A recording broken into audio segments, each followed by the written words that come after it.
Alhamdulillahirrabbilalamin. Puji syukur kehadirat Allah Subhanahu wa Ta'ala. Pada siang hari ini Allah kumpulkan kita bersama di Majelis Ta'lim Qalbun Salim untuk sama-sama menuntut ilmu.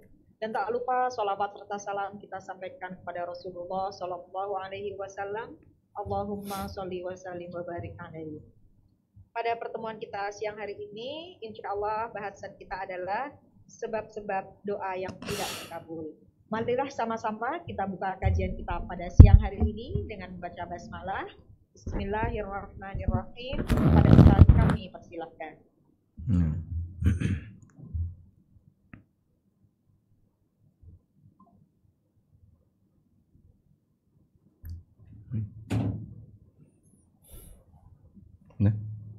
Bismillah. Assalamualaikum warahmatullahi wabarakatuh. Alhamdulillah wassalatu wassalamu ala Rasulillah wa ala alihi wa sahbihi wa mawalah. Wa ashhadu an la ilaha illallah wahdahu la syarikalah. Wa ashhadu anna Muhammadan abduhu wa rasuluh. Sallallahu alaihi wa ala alihi wa sahbihi wa man tabi'ahum bi ihsanin ila yaumiddin. Alhamdulillah, puji syukur kita haturkan kehadirat Allah di kesempatan siang ini bersama Majelis Ta'lim Qalbun Salim. Kembali kita melanjutkan kajian Ramadan dan insya Allah di kesempatan ini kita akan membahas tentang sebab mengapa doa seorang muslim tidak diijabai. Padahal Allah Subhanahu wa Ta'ala banyak menjanjikan dalam Al-Quran. Misalnya dalam firman-Nya, wa idza sa'alaka ibadi anni fa inni qarib ujibu da'watad da'i. Apabila para hambaku bertanya kepadaku, bertanya tentang aku, fa inni qarib, sesungguhnya aku itu dekat. Ujibu da'watad da'i idza da'an, aku memberikan ijabah da'watad da'i, doanya orang-orang yang berdoa. Idza da'ani, apabila dia berdoa kepadaku. Di ayat yang lain Allah Ta'ala berfirman, wa qala rabbukum ud'uni astajib lakum. Rabb kalian berfirman, ud'uni, berdoalah kalian kepadaku, astajib lakum, niscaya akan aku ijabai. Tapi kenyataannya ada banyak sekali doa yang kita minta, namun tidak terwujud sebagaimana yang kita minta. Apa sebabnya? Dan kenapa bisa demikian? Dan nanti insya Allah kita juga akan membahas tentang hikmah. Kenapa ada doa yang dia ditunda oleh Allah Subhanahu wa Ta'ala pengabulannya. Baik, sekarang kita akan membersamai dua ayat yang tadi kita baca. Di surat Al-Baqarah ayat 186. Allah Subhanahu wa Ta'ala berfirman, wa idza sa'alaka ibadi anni, apabila hambaku bertanya kepadamu, anni tentang aku, fa inni qarib, sesungguhnya aku itu dekat. Ujibu da'watad da'i idza da'an, aku mengijabai doanya ad-da'i, orang yang berdoa, idza da'ani, apabila dia meminta kepadaku, dia berdoa kepadaku. Falyastajibuli, oleh karena itu falyastajibuli, hendaknya mereka memenuhi perintahku, wal yu'minu bi, dan mereka harus beriman kepadaku, la'allahum yarsyudun, agar mereka mendapatkan petunjuk. Di ayat yang lain, surat Ghafir ayat 60, Allah Subhanahu wa Ta'ala berfirman, wa qala rabbukum ud'uni astajib lakum. Rabb kalian berfirman, ud'uni, berdoalah kalian kepadaku, astajib lakum, niscaya akan aku ijabai doa kalian. Innal ladzina yastakbiruna an ibadati, sesungguhnya orang yang bersikap sombong sehingga dia tidak mau berdoa kepadaku, tidak mau beribadah kepadaku, sayadkhuluna jahannama dakhirin, mereka akan masuk ke dalam jahanam dalam kondisi terhina. Baik, saya akan mengajak Bapak Ibu sekalian untuk melihat tafsir dari Al-Baqarah ayat 186. Kita buka tafsir Al-Baghawi. Di Al-Baghawi ada satu penjelasan yang sangat bagus berkaitan dengan makna ujibu. Karena kata kunci di sini adalah kata ujibu. Aku ijabai. Fa inni qarib ujibu da'watad da'i. Aku mengijabai doanya orang yang berdoa. Kata Al-Baghawi tentang makna ujibu. Wa makna qawlihi ujibu ay asma'. Makna firman Allah ujibu artinya adalah asma', aku mendengar. Wa yuqal laisa fil ayati aktsaru min ijabati da'wa fa amma i'ta'ul maniyah falaysa bimadhkurin. Dikatakan bahwasanya dalam ayat Al-Qur'an tidak ada yang lebih banyak dibandingkan penjelasan tentang ijabatud da'wah. Namun jika bentuknya adalah i'ta'ul maniyah, memberikan apa yang diinginkan, falaysa bimadhkurin fiha, di situ tidak disebutkan. Waqad yujibus sayyid abdahu wal walid waladahu. Karena dalam kehidupan nyata terkadang ada seorang tuan merespon permintaan sang budak, atau orang tua memberikan ijabah permintaan terhadap anaknya. Tsumma la yu'tihi su'alahu. Namun dia tidak memberikan apa yang dia minta. Orang tua terkadang mengabulkan permohonan anaknya, tapi tidak diberi dalam bentuk seperti apa yang diminta oleh anak. Fal ijabatu kainatun la muhalata inda husulid da'wah. Sehingga yang namanya ijabah itu pasti akan terjadi ketika di situ ada doa. Baik, sehingga di sini kita bisa lihat ya, bagaimana penjelasan Al-Baghawi terkait makna ijabah. Ijabah doa. Kalau dalam tafsir Al-Baghawi maknanya adalah Allah mendengar. Kita bisa buat ungkapan yang lain, ijabah itu artinya merespon. Allah merespon. Baik. Sehingga yang namanya merespon itu pasti terjadi ketika ada doa. Maka dari sini setiap doa pasti didengar. Allah pasti akan mendengar doa setiap hamba.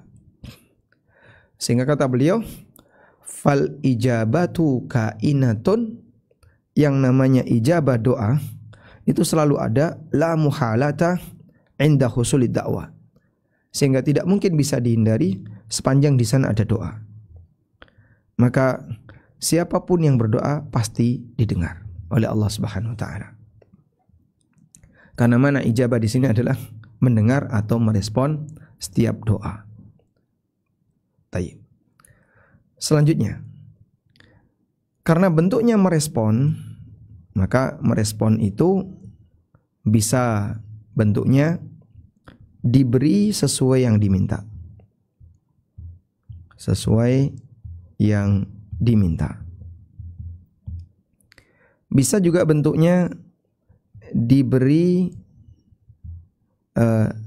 sesuatu yang lain. Diberi sesuatu yang lain. Atau bisa juga bentuknya ditolak.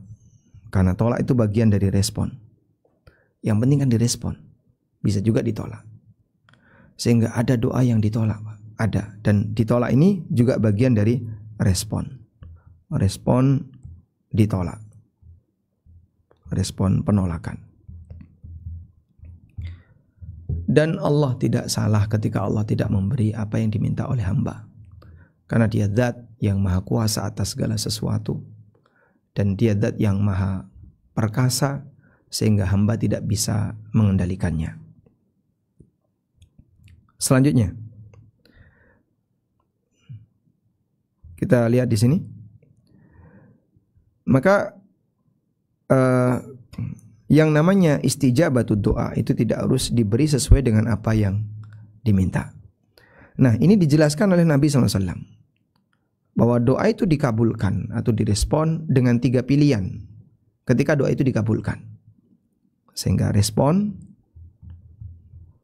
ada yang bentuknya dikabulkan, diterima, dikabulkan atau diterima. Ada yang bentuknya tidak dikabulkan, berarti dia tidak diterima. Baik. Ketika doa itu dikabulkan, maka di situ ada 3 bentuk. A, B, C. Insyaallah akan kita sebutkan ini ya. Ada bentuk 1, bentuk 2, dan bentuk 3. Kalau tidak dikabulkan, ya, berarti doa itu tidak dikasih apapun, tidak direspon dengan atau tidak diberikan dalam bentuk apapun. Selanjutnya, kita lihat di sini berkaitan dengan doa yang dikabulkan.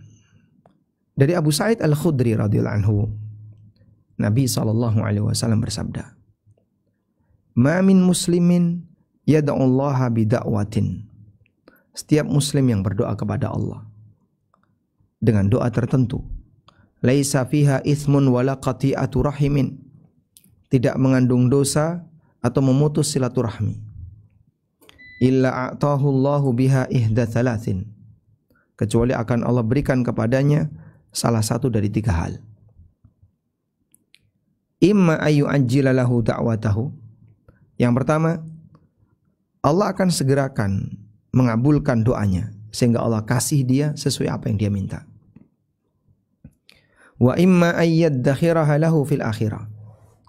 Atau Allah simpan doa itu untuk kepentingan akhirat sehingga baru dikasihkan besok di akhirat. Wa imma ayyasrifa anhu minas su'i mithlaha. Atau Allah palingkan darinya takdir buruk, sesuatu yang buruk yang resikonya senilai dengan apa yang dia minta. Qalu, para sahabat mengatakan, idzan nukthir, kalau begitu kita perbanyak doa ya Rasulullah. Kata Nabi SAW, Allahu aktsar wa atyab, Allah lebih banyak lagi dan lebih baik lagi dalam memberikan apa yang diminta oleh sang hamba. Dah? Maka dalam hadis ini terdapat penjelasan tentang bentuk dikabulkannya doa yang direspon oleh Allah Ta'ala. Doa yang dikabulkan. Doa yang dikabulkan. Di situ ada yang bentuknya diberi sesuai yang diminta. Sesuai yang diminta. Ada juga bentuknya disimpan di akhirat, sehingga baru nanti akan Allah kasihkan berupa pahala di akhirat. Ada juga bentuknya dipalingkan dari bahaya yang resikonya senilai dengan yang dia minta. Nah, dan apapun dari 3 pilihan ini tidak ada yang rugi. Tidak ada yang rugi bagi mukmin untuk 3 pilihan ini. Sehingga kalaupun diberi sesuai yang dia minta, sang mukmin bahagia, dia mendapatkan apa yang dia inginkan. Kalaupun disimpan di akhirat, ini juga bermanfaat bagi kehidupan dia kelak di yaumil qiyamah. Kalaupun dipalingkan dari bahaya yang risikonya senilai dengan apa yang dia minta, dia mendapatkan keberuntungan walaupun tidak terlihat. Baik. Maka tidak ada yang rugi bagi seorang mukmin untuk 3 pilihan di atas. Karena itu para sahabat ketika mendengarkan ini, maka mereka mengatakan, idzan nukthira ya Rasulullah. Kalau begitu kita perbanyak doa ya Rasulullah. Kata Nabi SAW, Allahu aktsar wa atyab. Allah lebih banyak lagi mengabulkan harapan hamba dan lebih baik dalam memberikan yang apa yang diinginkan oleh hamba. Nah,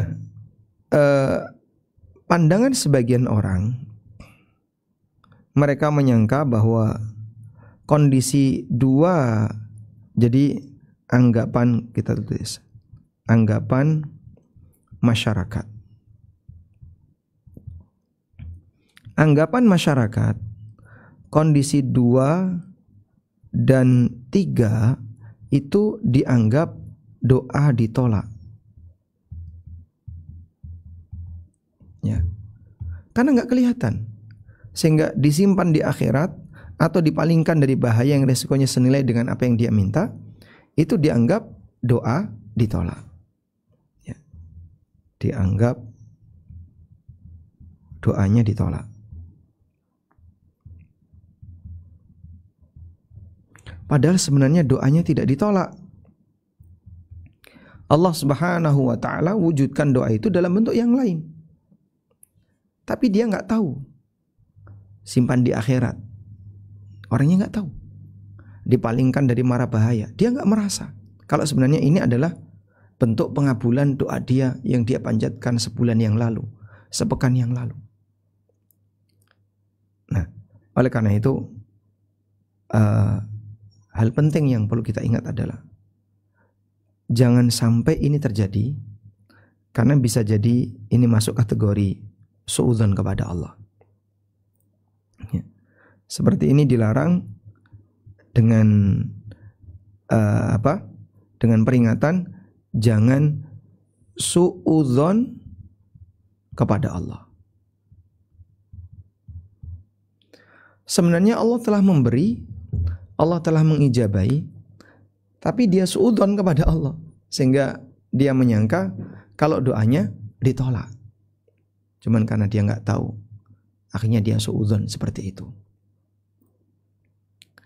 Oleh karena itu, hindari model suudzon semacam ini, sehingga tanamkan keyakinan bahwasanya doaku direspon oleh Allah, diijabai oleh Allah, dan saya nggak tahu apa bentuk Allah mengijabai doa saya.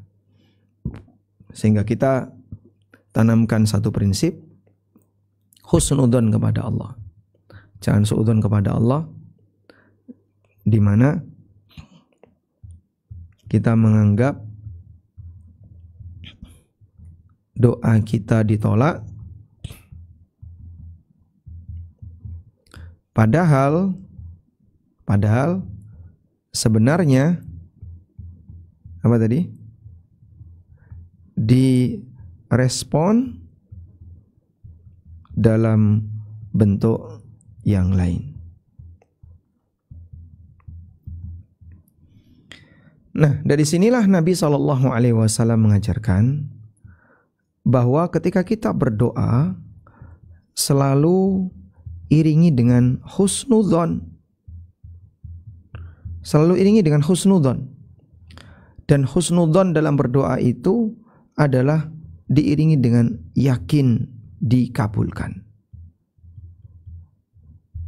Penuh dengan keyakinan untuk dikabulkan. Selama doa itu bukan doa yang terlarang dan kita memenuhi semua sebab-sebab doa yang diijabai, lalu kita husnudzon kepada Allah, yakin dikabulkan. Sebagaimana yang dipesankan oleh Nabi SAW dalam hadis yang diriwayatkan oleh Tirmidzi dari Abu Hurairah radhiyallahu anhu, Nabi SAW bersabda,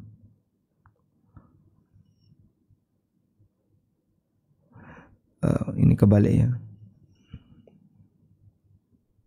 Wa'lamu anna Allah la yastajibu du'aan min qalbin ghafilin lahin. Apa ini? Ini kebalik ini. Teksnya kebalik. Coba. Nabi SAW mengatakan, Ud'ullaha wa antum muqinuna bil ijabah. Coba saya tuliskan teksnya. Ud'ullaha wa antum muqinuna bil ijabah. Nah, seperti ini teks hadisnya.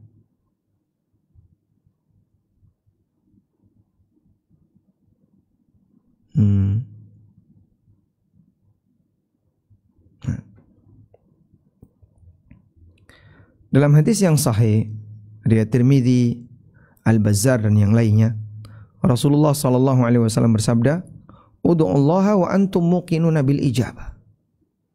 Berdoalah kepada Allah dalam kondisi kalian betul-betul yakin akan dikabulkan. Wa'lamu, sadarilah, annallaha la yastajibu du'aan min qalbin ghafilin lahin. Allah tidak akan mengijabai doa dari hati yang lalai. Hati yang lalai gimana? Ketika dia berdoa, cuman lisan saja, tapi gak nyambung sampai batin.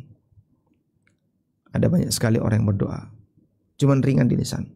Rabbana atina fid dunya hasanah wa fil akhirati hasanah wa qina adzabannar. Amin. Nah, apalagi kalau doanya doa berjamaah. Pak kaum berdoa atau Pak Imam berdoa. Saat Pak Imam berdoa, doanya panjang sekali. Jamaah yang gak begitu mendengar, ataupun yang mendengar dengan jelas tapi dia gak ngerti maknanya apa. Amin, amin, amin, amin. Cuman modal amin. Tapi dalam hatinya gak tahu. Ketika ditanya, kamu membaca amin itu minta apa? Gak tahu. Lah terus, kenapa kamu mengaminkan? Ini pokoknya Pak Imam berdoa, aku amin aja. Lah terus amin, kamu amin apa? Minta apa? Ya ikut permintaan imam. Kamu tahu gak isi permintaan imam? Gak tahu. Coba kalau dia minta sesuatu yang aneh, minta hal-hal yang lucu misalnya, karena kamu gak ngerti kau aminkan. Makanya model seperti ini bagaimana mungkin akan diijabai, akan direspon, karena orangnya sendiri tidak begitu serius ketika berdoa. Tidak serius ketika berdoa itu terjadi karena doanya terlalu sering. Sering tapi gak serius. Itu yang dimaksud dengan du'aan min qalbin ghafilin lahin. Doa yang keluar dari hati yang ghafilin lahin, yang lalai. Sehingga saat dia berdoa tidak nyambung antara lisan dengan batin. Kita lanjut di sini. Karena itulah apabila seorang hamba dia berdoa kepada Allah, namun dia selalu husnudzan, akan ada peluang doanya diijabai oleh Allah Subhanahu wa taala. Baik. Selanjutnya, jadi kalau kita berbicara tentang doa yang ditolak, bisa jadi sebenarnya doanya tidak ditolak. Karena diwujudkan oleh Allah dalam bentuk 2 atau 3, disimpan di akhirat, atau Allah palingkan dari mara bahaya yang senilai dengan doa itu. Namun yang bersangkutan merasa bahwasanya doanya telah ditolak. Nah, maka selalu pasang husnudzon, dan Allah Subhanahu wa taala juga mengatakan, ana inda dhanni abdi bi, ana inda dhanni abdi bi. Aku akan memberikan sikap sesuai dengan dugaan hambaku kepadaku. Yaqulullah ta'ala, Allah ta'ala berfirman, ana inda dhanni abdi bi. Aku akan bersikap sesuai dengan dugaan hambaku kepadaku. Wa ana ma'ahu idza dzakarani, dan aku membersamainya ketika dia mengingatku. Maka sang hamba ketika punya persangkaan A, persangkaan B, Allah Subhanahu wa taala akan merespon persangkaan itu. Dia akan dibalas sesuai dengan persangkaannya. Ya. Makanya selalu pasang husnudzon kepada Allah ya, dalam berdoa, karena bisa jadi sebenarnya doa Anda itu diijabai oleh Allah, tapi karena tidak terwujud sesuai dengan apa yang Anda minta, sehingga terkadang ada orang yang gak sabar lalu berkomentar, doaku ditolak. Nah, selanjutnya,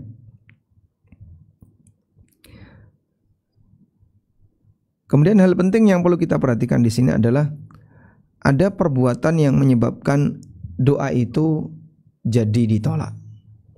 Apa itu? Isti'jal dalam berdoa. Disebutkan dalam hadis yang sahih riwayat Ahmad, Tirmidzi dan yang lainnya, Nabi SAW bersabda, apabila seorang muslim itu berdoa dengan satu doa kecuali akan dikabulkan, bisa jadi doa itu dikabulkan di dunia, disimpan untuknya di akhirat, atau Allah akan menghapuskan dosa-dosanya sesuai dengan kadar doanya. Selama tidak berdoa yang isinya dosa atau memutus silaturahmi. Kemudian kata Nabi SAW, malam yasta'jil, selama tidak tergesa-gesa. Selama tidak tergesa-gesa. Maka para sahabat bertanya, ya Rasulullah, bagaimana seseorang bisa dikatakan tergesa-gesa ketika berdoa? Buru-buru ketika berdoa. Apakah maksudnya doanya cepat? Allahumma, Allahumma, Allahumma, Allahumma, terlalu cepat? Atau bagaimana? Jawab Nabi SAW, orang itu sebenarnya bukan orang yang ketika berdoa dia ngomongnya cepat. Bisa jadi khusyuk, bisa jadi saat berdoa dia serius. Namun yang terjadi adalah saat doa itu tidak diberi oleh Allah Subhanahu wa taala sesuai dengan apa yang dia minta. Terus dia komentar, laqad da'autu rabbi, aku telah berdoa kepada Tuhanku, falam yastajib li, namun dia tidak mengabulkannya. Hadis riwayat Ahmad dan Tirmidzi. Nah, saat dia ngomong kayak gitu dia mutung. Sehingga istijal dalam berdoa intinya adalah mutung ketika berdoa. Ada sebab doa tidak diijabahi. Di antara sebab doa yang tidak diijabahi adalah yang pertama, orangnya mutung. Orangnya mutung. Sehingga dia merasa kecewa dengan doa yang sudah dia ucapkan dalam waktu yang panjang. Dia kecewa karena tidak diijabahi. Karena tidak diijabahi. Sehingga dia kecewa. Akhirnya dia mutung. Saat dia kecewa, dia mutung, terus berhenti berdoa. Dalam hadis yang lain, Nabi SAW bersabda, yustajabu li ahadikum ma lam ya'jal. Kalian akan diijabahi doa kalian malam ya'jal, selama tidak buru-buru, tidak tergesa-gesa. Yaqulu, dia komentar, qad da'autu falam yustajab li. Aku sudah lama berdoa tapi tidak diijabahi. Aku sudah lama berdoa tapi enggak dikasih. Hadis riwayat Bukhari Muslim. Sehingga istijal dalam berdoa terjadi saat sang hamba merasa doanya tidak dikasihkan dalam bentuk apa yang dia minta, lalu dia mutung, kecewa. Dan hakikatnya seperti ini akan menyebabkan yang bersangkutan kehilangan banyak kesempatan. Kalaupun tidak terwujud sesuai dengan apa yang kamu minta, bisa jadi Allah wujudkan di akhirat. Kalaupun tidak terwujud sesuai dengan apa yang kamu minta, bisa jadi Allah palingkan kau dari mara bahaya yang senilai dengan apa yang kau minta. Nah, dia nggak berpikir seperti itu. Maka saat mutung, dia tinggalkan doa. Dia tinggalkan doa. Akhirnya kesempatan untuk dapat tadi jadi hilang, karena dia sudah meninggalkan doa tersebut. Baik. Selanjutnya, yang kedua, di antara sebab doa tidak diijabahi adalah keberadaan harta haram. Keberadaan harta haram. Nah, sebagaimana yang disebutkan dalam hadis yang ma'ruf, ya, mungkin Bapak Ibu sudah sering mendengarkan hadis ini, di mana Nabi SAW menyebutkan, dzakara ar-rajula yutilus safar asy'ats akbar yamuddu yadaihi ila sama. Beliau bercerita tentang seorang lelaki yang melakukan perjalanan jauh.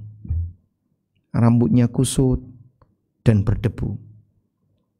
Yamuddu yadaihi ila sama, dia mengangkat tangannya ke atas. Wa yaqul, sambil mengatakan ya Rabbi ya Rabbi, memanggil-manggil Allah. Ya Rabbi ya Rabbi, memanggil-manggil Allah. Wa mat'amuhu haram, wa mashrabuhu haram, wa malbasuhu haram, wa ghudhiya bil haram, makanannya haram, minumannya haram, pakaiannya haram, dan dia kenyang dengan sesuatu yang haram. Fa anna yustajabu lidzalik, maka bagaimana mungkin doanya akan diijabahi? Karena doa itu keluar dari badan yang unsurnya haram. Harta haram kemudian jadi makanan. Ini adalah nutrisi bagi badan. Nutrisi bagi badan. Nah, kemudian berdoa. Apa yang bisa dibayangkan? Doa itu keluar dari badan yang unsurnya ada sisi haramnya. Berdoa, maka di situ doanya dari badan yang ada unsur apa? Haram. Karena jasadnya, darah dagingnya ada sisi yang haram yang masuk ke dalamnya. Taib. Sehingga doa semacam ini kata Nabi SAW tidak diijabai. Tidak diijabai. Coba.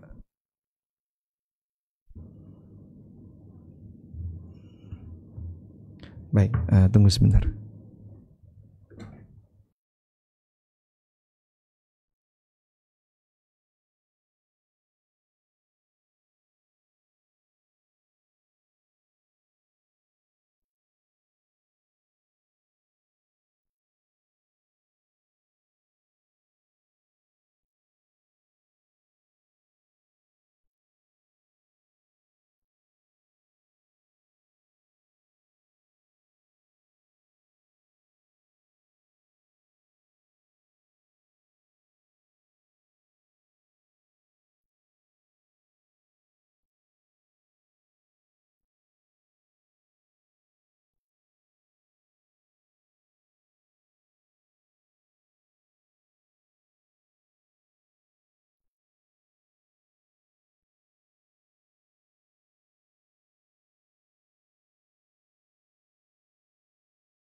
Baik. Dari sinilah kita bisa melihat bahwa kesucian jiwa, kesucian badan itu berpengaruh terhadap respon baik terhadap amal soleh. Jadi amal soleh itu naik ke atas, naik kepada Allah.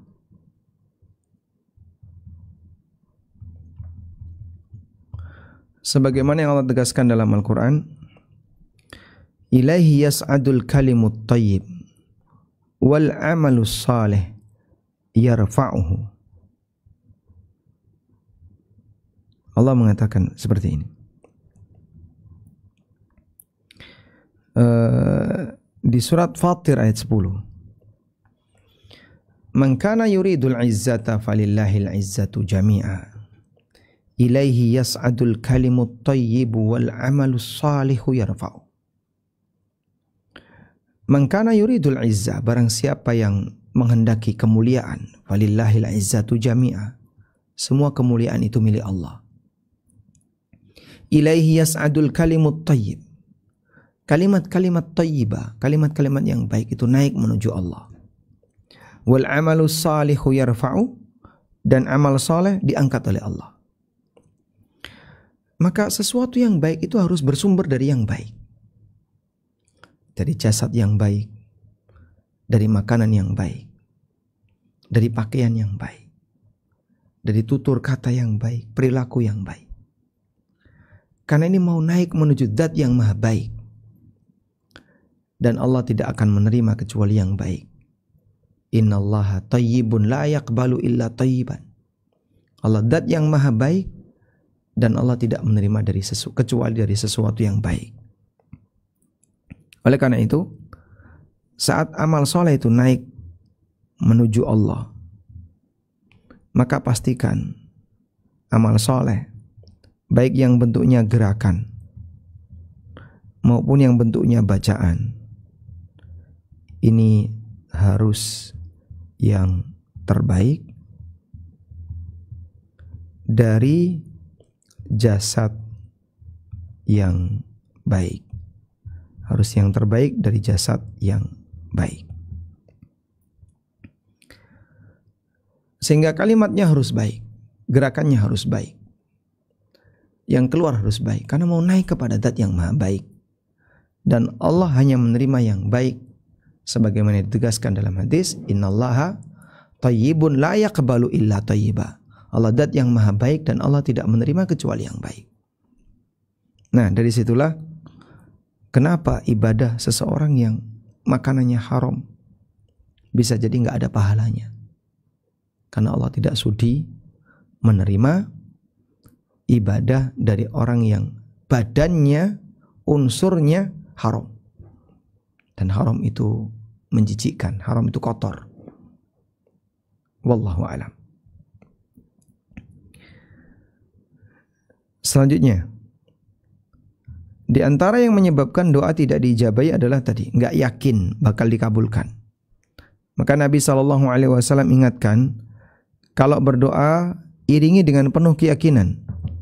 Ud'ullaha wa antum muqinuna bil ijabah. Berdoalah kepada Allah dalam kondisi kalian betul-betul yakin akan diijabahi.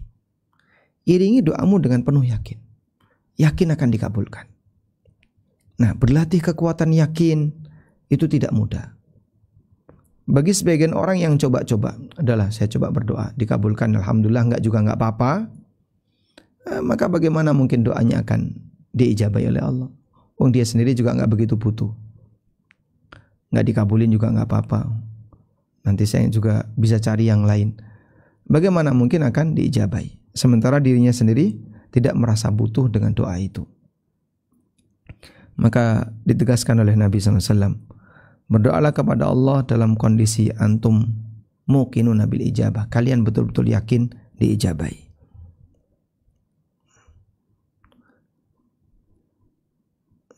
Sehingga di sini mungkin saya tambahkan 1, 2, nomor 3. Ini 1, ini 2, ini 3. Di antara sebab doa itu tidak direspon adalah enggak yakin. Orang yang tidak yakin akan direspon. Tidak yakin akan direspon. Ketika dia tidak yakin, jadinya doanya asal-asalan. Karena enggak yakin, jadinya doa asal-asalan. Asal-asalan, hanya di lisan saja. Sehingga doanya hanya di lisan saja, tidak sama masuk ke dalam batin karena diucapkan dengan cara asal-asalan. Mungkin bisa kita katakan banyak orang yang doanya seperti ini. Ya, asal angkat tangan. Allahumma, Allahumma, Allahumma, Rabbana, Rabbana, Rabbana. Sudah, amin. Tapi enggak nyambung antara lisan dengan batin. Rabbana atina fid dunya hasanah wa fil akhirati hasanah wa qina adzabannar. Amin. Terutama doa yang seperti itu. Jadi karena saking seringnya dia merasa enggak minta pun enggak apa-apa. Kalaupun berdoa ya hanya sebatas untuk formalitas. Padahal aslinya tidak ada harapan dalam hatinya. Baik. Selanjutnya, jika orang itu sudah melakukan semua sebab agar doanya mustajab, lalu kenapa ada doa yang tidak diijabahi oleh Allah ketika di dunia? Seperti sebagian doanya para nabi ya. Sebagian doanya para nabi tidak diijabahi oleh Allah, bahkan sampai pun sang nabi itu selesai berdoa malah ditegur oleh Allah Ta'ala. Seperti permohonan Nabi Nuh alaihissalam agar anaknya diselamatkan.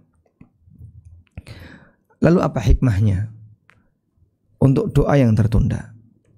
Ibnul Jauzi rahimahullah menjelaskan, i'lam anna du'a al-mu'min la yuraddu. Ketahuilah bahwasanya doa seorang mukmin itu tidak ditolak.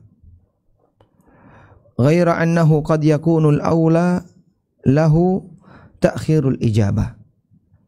Hanya saja, kata Ibnu Jauzi, bisa jadi ditunda pengabulannya itu lebih baik baginya.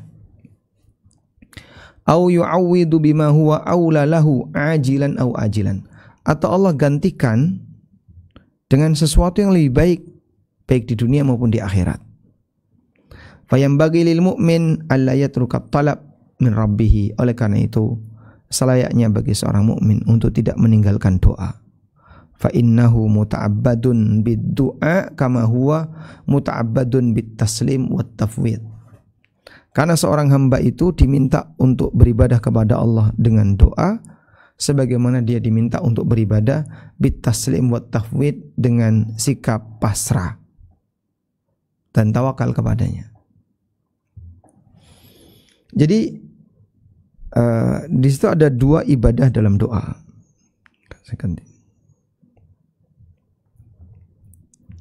Hikmah doa yang tidak diijabah.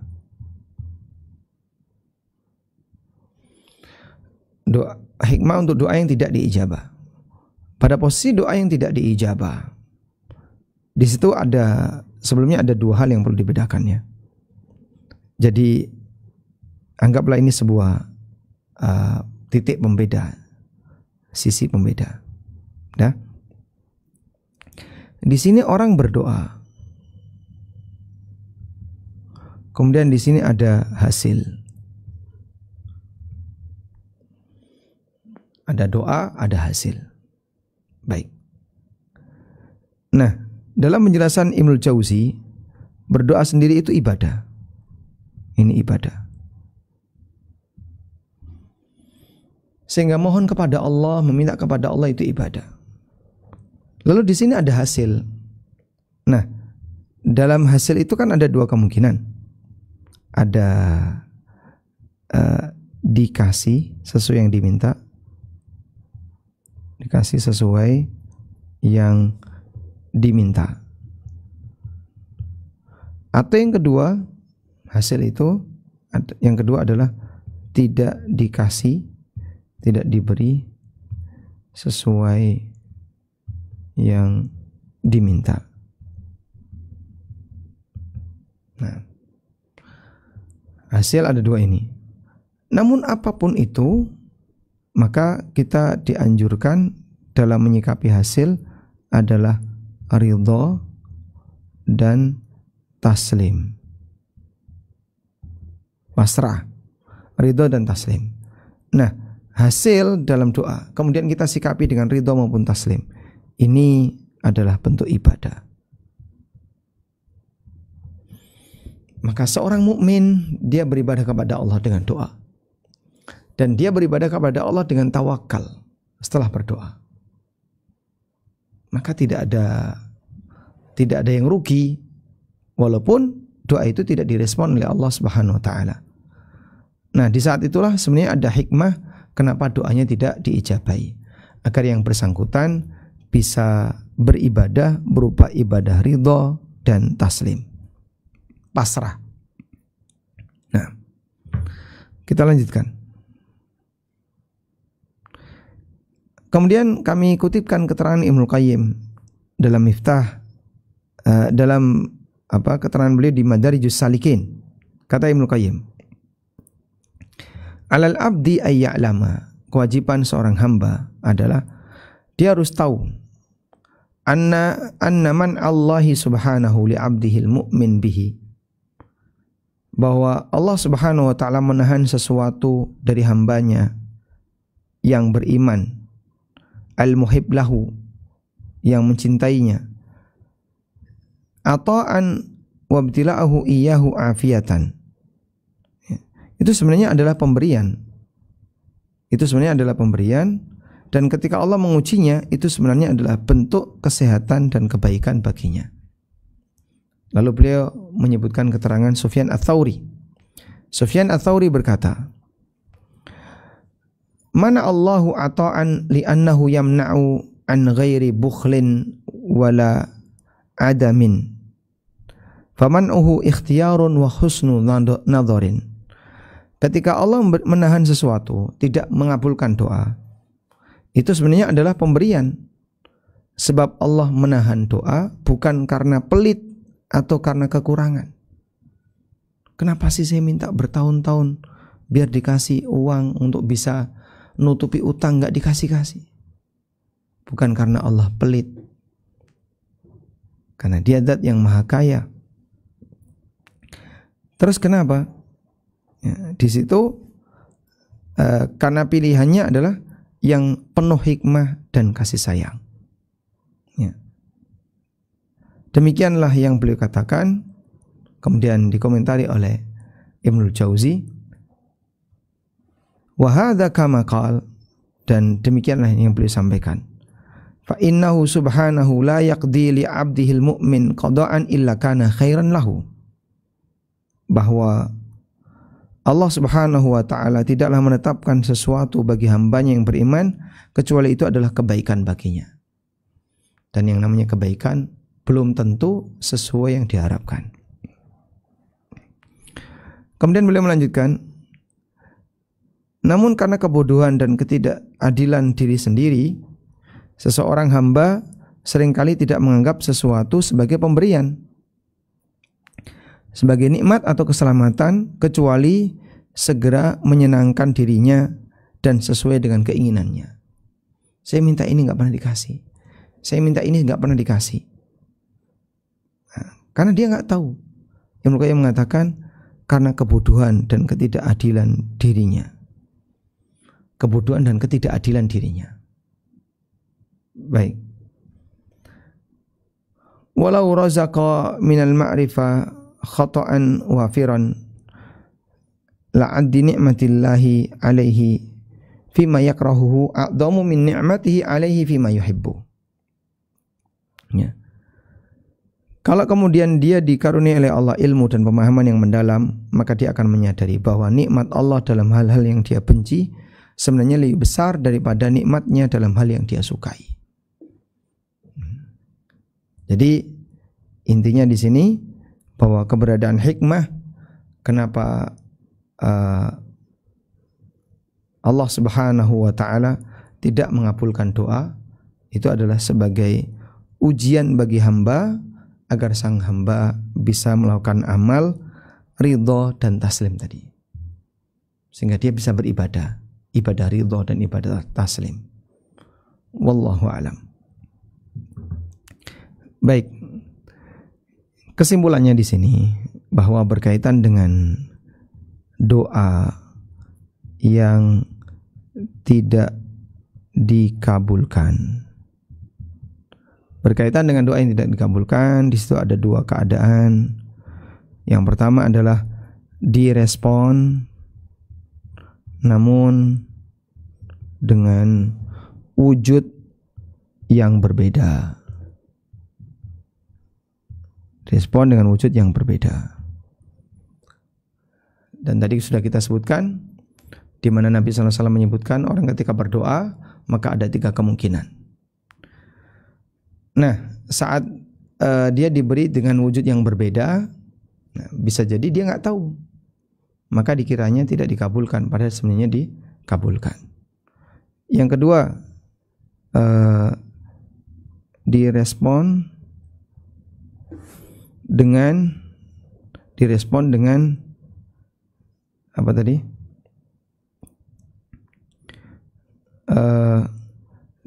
Tidak, atau dengan ditolak. Direspon dengan cara ditolak. Nah, kalau direspon dengan cara ditolak, di situ ada hikmah. Hikmahnya adalah mengajarkan orang untuk sabar dan pasrah terhadap ketetapan Allah. Hikmahnya adalah ridho dengan takdir Allah. Ridho dengan takdir Allah. Kenapa saya sudah minta lama biar punya anak misalnya, kok nggak dikasih, tapi dia ridho. Ya, semua ini murni adalah pemberian dari Allah, dan doa adalah doa bukan dalam rangka untuk mendikte. Karena ketika seorang hamba itu berdoa, dia perlu yakin sesungguhnya Allah Subhanahu wa taala Azizun Hakim, Maha perkasa lagi Maha bijaksana. Dan innahu ala kulli syai'in qadir. Allah Maha kuasa atas segala sesuatu. Demikian yang bisa kita sampaikan. Mudah-mudahan apa yang kita bahas ini bermanfaat. Wassallallahu ala nabiyyina Muhammadin wa ala alihi wa sahbihi wasallam.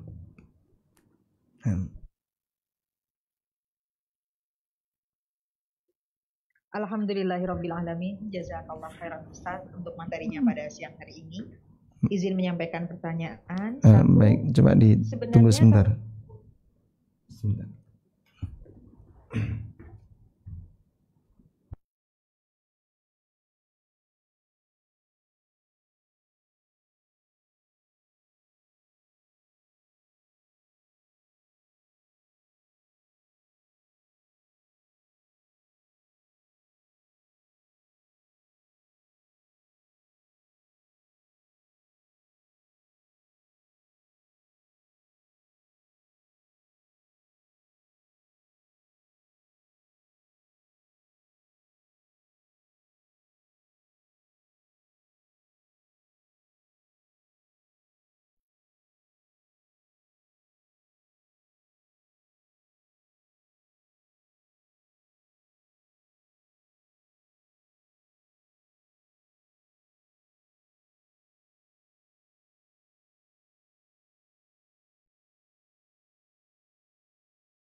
Baik, silakan. Bismillahirrahmanirrahim. Izin bertanya Ustaz. Kalau untuk berdoa itu kata-kata yang tepat apa ya? Ya Allah berikanlah, ya Allah jadikanlah, atau semoga, atau bagaimana ya? Baiknya. Bagaimana redaksi yang tepat ketika kita berdoa? Redaksi yang tepat ketika berdoa diajarkan oleh Allah Subhanahu wa taala dalam Al-Qur'an. Walillahil asmaul husna fad'uuhu biha. Allah memiliki asmaul husna, maka gunakanlah asmaul husna itu untuk berdoa. Sehingga yang dimaksud di sini adalah panggillah Allah dengan asmaul husna. Oleh karena itu, pengantar doa adalah dengan memuji Allah, baik dengan menyebutkan asmaul husna atau dengan pujian-pujian yang semisal. Dan Nabi SAW pernah melihat ada seorang yang berdoa tapi tidak memuji Allah. Lalu Nabi SAW mengatakan, laqad ajila hadha, orang ini terburu-buru. Artinya beliau menilai hal yang buruk bagi orang yang dia berdoa tapi tidak memuji Allah.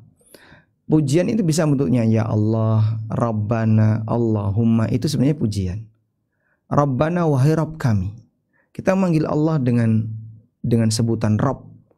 Allahumma, ya Allah. Kita memanggil Allah dengan nama Allahumma. Lalu setelah itu isi permohonan. Nah, untuk isi permohonan bisa bentuknya berikanlah, atau aku mohon kepadamu, atau kalimat yang semisal. Seperti itu bebas. Tapi tidak boleh ada pernyataan jika kau mau ya Allah. Kalimat itu tidak boleh, dilarang oleh Nabi SAW. Coba kita lihat riwayat berikut. Nabi SAW pernah mengatakan, in syi'ta.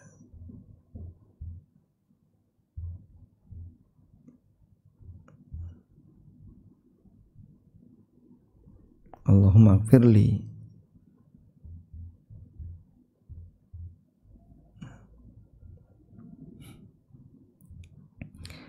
Dalam hadis riwayat Bukhari dari sahabat Anas bin Malik radhiyallahu anhu, Rasulullah sallallahu alaihi wasallam bersabda, "Idza da'a ahadukum falyazimil mas'alah." Kalau kalian berdoa, maka falyazimil mas'alah. Mintalah dengan serius. Minta dengan serius. Jadi jangan ngambang. Serius itu maksudnya gimana? Ya memang betul-betul butuh, pengen agar dikasih. Jangan ngambang. Ya dikasih alhamdulillah, enggak apa-apa. Gimana? Dia berdoa tapi kayak gitu. Dan Allah tahu batin hamba.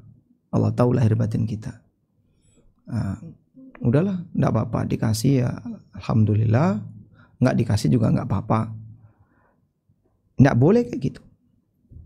Karena Allah Subhanahu wa taala ketika memberi itu tidak terpaksa. Tapi Allah memberi karena memberikan rahmat kepada hambanya. Sehingga Nabi SAW tekankan, idza da'a ahadukum falyazimil mas'alah. Kalau kalian berdoa, maka falyazimil mas'alah, mintalah dengan serius. Wala yaqulanna, lalu beliau mengatakan seperti ini, dan jangan sampai dia mengucapkan Allahumma in syi'ta fa'atini, ya Allah berikanlah aku A jika kau mau. Fa innahu la mustaqriha lahu, karena tidak ada yang memaksa Allah Subhanahu wa taala. Enggak ada yang memaksa Allah. Maksudnya gimana? Allah ngasih itu tidak terpaksa. Udahlah, terpaksa kasih aja lah, daripada dia bilang kayak gitu. Enggak ada yang demikian. Oleh karena itu kalau minta, ya mintalah dengan serius. Sehingga jangan dikasih tambahan in syi'ta, kalau kau mau. Ya, sehingga ketika kita berdoa kepada Allah, ya Allah, jika kau mau, ampunilah aku. Ya salah kayak gitu. Ya Allah, jika kau berkehendak, maka lunasi utangku. Itu keliru ya. Terus kalau Allah nggak mau, ya sudah enggak apa-apa, saya cari dari yang lain. Masya Allah, waliyadzubillah. Jangan sampai demikian.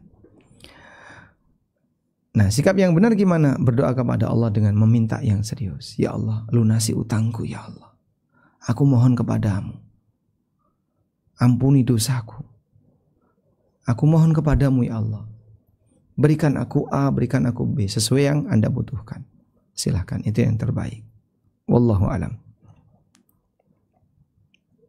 Pertanyaan kedua Ustadz, terkait harta haram yang menjadi penghalang terkabulnya doa. Tapi terkadang ada yang memang dikabulkan apa yang dia minta. Apakah ini benar-benar memang Allah kabulkan? Karena mungkin ada perbuatan baik tuh dari si orang tersebut, atau bentuk teguran istidraj dari Allah. Baik. Hal penting yang perlu kita yakini, bahwa saat Allah mengabulkan doa, di situ kita tidak tahu sebabnya, karena ada banyak sebab, kita nggak tahu sebabnya. Dan bisa jadi tadi ya, ada banyak sebab, tapi kita nggak tahu. Terus sebabnya yang mana? Fixnya yang mana? Wallahu a'lam. Dan bisa jadi doanya orang kafir dikabulkan. Sebagaimana bisa jadi mimpinya orang kafir nyata.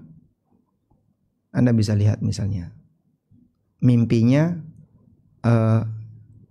Raja Mesir, yang itu jadi kenyataan. Andaikan mimpi itu dibiarkan saja, adalah anggap saja ini cuman mimpi kalut aja kok, nggak usah dikubris. Mungkin banyak orang Mesir yang mati kelaparan. Tapi ketika ditakwil oleh Yusuf alaihissalam, kemudian diberitahu, kamu harus persiapan seperti ini, karena nanti akan ada musim seperti ini selama 7 tahun. Masya Allah, 7 tahun musim kemarau. Nggak kebayang ya, 7 tahun musim kemarau. Di Indonesia nggak sampai setahun, orang sudah banyak minta hujan. Nah, pada posisi itu mimpinya jadi kenyataan. Demikian pula doa-doa orang musyrikin. Doa Abu Talib itu pernah dikabulkan oleh Allah Subhanahu wa taala. Dia minta agar Ka'bah dilindungi dan masyarakatnya dilindungi ketika ada pasukan gajah. Intinya ada banyak sebab dan kita nggak tahu. Maka bisa jadi doa orang kafir juga diijabahi oleh Allah sesuai dengan apa yang Allah kehendaki. Maka yang perlu untuk kita yakini adalah, kalaupun seseorang itu bersinggungan dengan harta yang haram, terus doanya diijabahi oleh Allah, dikabulkan oleh Allah, dia tidak boleh punya keyakinan berarti ini boleh, nyatanya doaku mustajab. Aku minta seperti ini dikasih. Padahal dia tenggelam dalam maksiat. Berarti kan selama ini yang aku lakukan itu benar. Kerjaanku kerjaan yang benar. Loh, itu apa hubungannya? Kok bisa kamu menyimpulkan seperti itu? Namanya kerjaan salah, ya tetap kita nilai salah. Tapi doaku mustajab. Ya bisa jadi Allah kabulkan doamu ketika ini. Dan padahal kau masih panjang perjalanannya. Cuman diijabahi satu, jangan dianggap bahwasanya Allah telah ridho dengan semua perbuatan kamu. Baik, maka Allah mengabulkan doa, kita tidak tahu sebabnya, dan itu bukan bukti bahwasanya Allah ridho dengan perbuatan kita. Wallahu alam. Ustadz, apakah agar terkabulnya sebuah doa, benarkah sebelum berdoa harus bersolawat kepada Rasulullah terlebih dahulu? Jawabannya betul. Jadi sebelum berdoa dianjurkan untuk bersolawat, sebagaimana pesan Nabi SAW dalam hadis yang sahih, ketika melihat ada orang yang berdoa tapi tidak baca solawat. Nabi SAW mengatakan kalau mau berdoa ya memuji Allah, kemudian tsumma sholli ala Nabi SAW, kemudian berikan solawat untuk Nabi SAW. Sehingga termasuk di antara sebab mustajabnya doa adalah diiringi dengan membaca solawat untuk Nabi SAW. Wallahu alam. Pertanyaan selanjutnya, Ustadz, ada begitu banyak doa yang kita inginkan. Salah satunya kita pergi umrah bersama dengan ibu kita.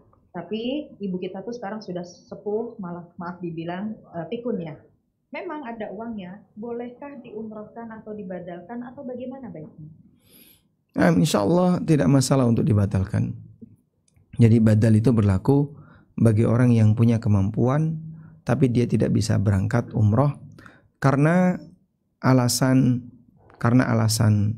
fisik. Misalnya karena uzur sudah tua atau karena sakit-sakitan, maka nanti bisa dibatalkan. Dan kami sarankan kalau mau membatalkan, yang membatalkan harus sudah punya atau sudah pernah umroh wajib, umroh pertama. Yang kedua, jika mau badal, maka silahkan cari orang yang bisa membadalkan. Kalau bukan diri sendiri ya, saya nggak bisa badal diri sendiri, saya lewat orang lain, silakan. Tapi cari orang yang bertanggung jawab. Bertanggung jawab maksudnya gimana? Dia punya komitmen yang baik. Dia punya komitmen yang baik. Jadi bukan model orang yang ketika badal satu orang untuk 20 orang.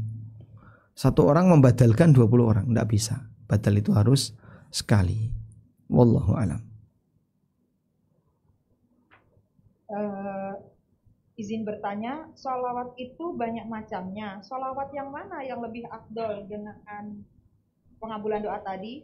Terus bagaimana dengan sholawat Jibril yang singkat itu? Gimana sholawat Jibril yang singkat? Sholawat Jibril yang bagaimana cara doanya? Ini ada buku tafsir sholat. Mungkin Bapak Ibu ada yang punya buku ini. Anda bisa buka di tafsir sholawat, fikih dan tafsir sholawat. Di sini saya sebutkan ada sholawat 5 versi. Sholawat dari Ka'ab bin Ujrah, dari sahabat Abu Humaid As-Sa'idi, dari Abu Mas'ud Al-Ansari, termasuk juga dari Abu Hurairah radhiyallahu anhu. Dan itu redaksinya beda-beda. Jika semuanya sahih, itulah sholawat yang terbaik. Yang sering kita sebut dengan sholawat Ibrahimiyah, karena di situ ada kalimat kama shallaita ala Ibrahim wa barik ala Muhammad kama barakta ala Ibrahim. Sehingga dia merupakan sholawat yang diajarkan Nabi SAW secara langsung. Nah, tambahan-tambahan sholawat yang lain seperti sholawat Jibril, saya nggak tahu redaksinya gimana. Atau ada sholawat A, sholawat B dan seterusnya, itu buatan manusia. Tentu saja tidak lebih baik dibandingkan apa yang diajarkan oleh Nabi SAW. Wallahu alam. Ini kalau mau lihat, bagi yang punya buku tafsir sholat mungkin bisa dibuka di halaman 300-an ya, mulai dari halaman 301. Nah, Izin bertanya Ustadz. Bismillahirrahmanirrahim. Seorang wanita tuh ngaku kalau menurutnya dia selalu mendapatkan ampunan dari Allah dan doanya selalu dikabulkan. Sepertinya dia tuh ngambil kesimpulan dari apa yang dia peroleh, yaitu berupa harta dan kedudukan. Apakah benar cara dia seperti itu tuh dalam rangka tidak bersuudzon kepada Allah dalam berdoa? Jadi bedakan antara tidak suudzon dengan ujub. Kita nggak boleh ujub, sehingga saat doa kita dikabulkan, misalnya, jangan merasa bahasanya itu karena kehebatan Anda. Wah, ini karena saya rajin tahajud, karena saya ini, karena saya ini. Keliru. Itu murni karena pemberian Allah. Dan Allah punya kuasa untuk memberikan atau menolak apa yang diharapkan oleh hamba. Namun tidak ada kaitannya dengan kemuliaan. Sehingga tadi bisa jadi doanya orang kafir diijabahi. Bisa jadi. Ada orang kafir minta kepada Allah dan doanya direspon, diijabahi oleh Allah. Sehingga yang lebih penting di sini yang perlu diperhatikan adalah bahwa ketika seorang hamba itu berdoa kepada Allah Subhanahu wa taala lalu diijabahi, jangan sampai muncul perasaan ujub. Dia merasa bahwasanya dirinya telah hebat. Ini karena ibadah yang aku lakukan dan seterusnya. Padahal itu semuanya murni pemberian dari Allah Subhanahu wa taala. Jadi husnudzonnya itu adalah saat orang itu berdoa, dia berbaik sangka Allah bakal ngasih. Makanya dia serius ketika minta. Wallahu a'lam.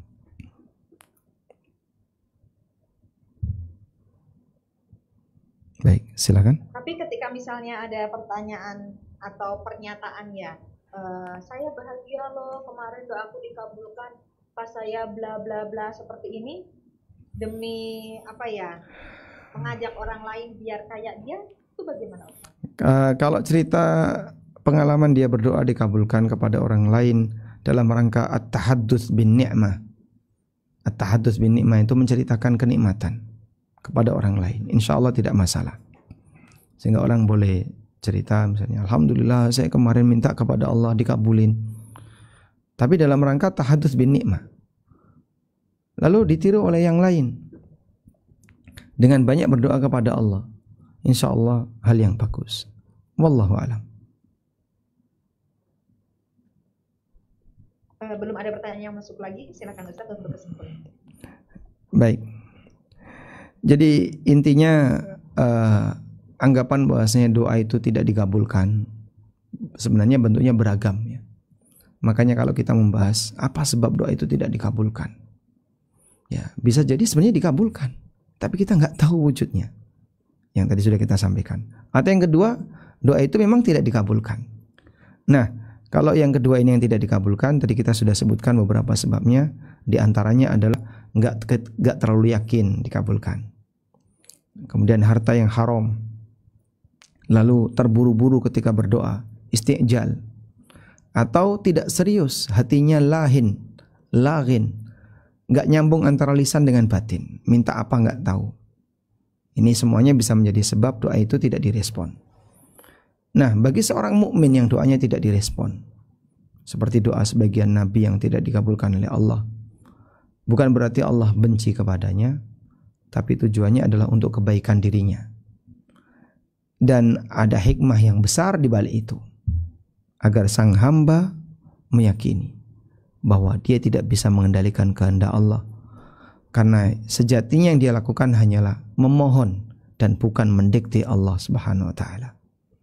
Wallahu alam. Demikian yang bisa kita sampaikan. Semoga yang sedikit ini bermanfaat, dan kita mohon kepada Allah Subhanahu wa taala semoga Allah menganugerahkan kepada kita ilmu yang bermanfaat, yang bisa menjadi bekal bagi kita dalam mengarungi kehidupan. Dan juga kita mohon kepada Allah Subhanahu wa taala agar Allah memberikan kita kemudahan dalam melaksanakan ibadah, dan kita diberi ketahanan untuk beribadah sehingga bisa istiqomah ketika melakukan ketaatan. Allahumma anfa'na bima 'allamtana wa 'allimna ma yanfa'una warzuqna ilma. Rabbana hab lana min azwajina wa dhurriyyatina qurrata a'yun waj'alna lil muttaqina imama. Rabbana atina fid dunya hasanah wa fil akhirati hasanah wa qina adzabannar. Wa sallallahu ala nabiyyina Muhammadin wa ala alihi wa sahbihi wa sallam.